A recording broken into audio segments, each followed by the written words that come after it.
guys, well, I did not get to the engine in today's video, as you saw. I was really planning on getting that engine wheeled outside, take advantage of this nice weather, pressure wash it, and maybe even start the maintenance on that.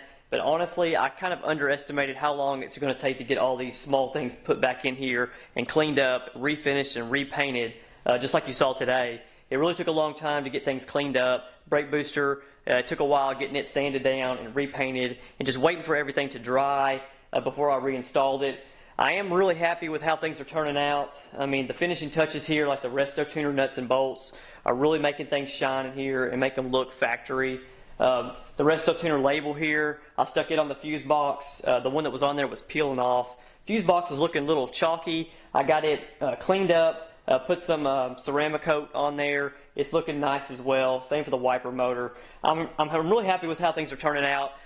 It is a little slower progress than I was hoping for, but honestly, that's how it goes sometimes. Sometimes it's slow. Sometimes you really take leaps and steps ahead, just like the engine bay. Whenever I sprayed it in, it made it a huge difference. These little small details aren't making as big of a difference, but they add up over time. So hopefully in the next video, I'm going to get that engine wheeled out there and cleaned up, and then we'll actually be able to get it put in the car. So I hope you've enjoyed today's video, and I'll see you in the next one.